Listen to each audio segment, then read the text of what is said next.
At the moment, what we're finding is that one of the main roadblocks for cybersecurity in the Middle East is budgets. Now, if you go to any bank or any institution, they love the idea, they understand the requirement for it, but budgets are always a constraint for every institution.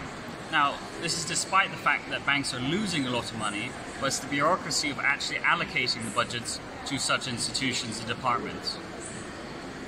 And where do you see the future of cybersecurity across the Middle East?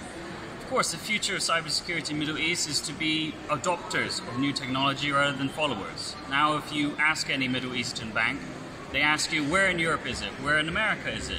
Rather than being the first ones to adopt the new technology. Of course, in the next 5 years, the major point has to be adopters, first on the market for the Middle East. At the moment, you find Middle Eastern banks are always asking, where in Europe is it? Where in America has this been implemented? Rather than being the first ones to adopt the new technology.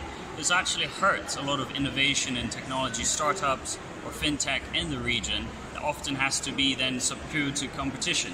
In the next 5 years, if the Middle East wants to take itself seriously for the banking industry, and cybersecurity in particular, they have to be the ones to be brave enough to take in local competition and local innovators.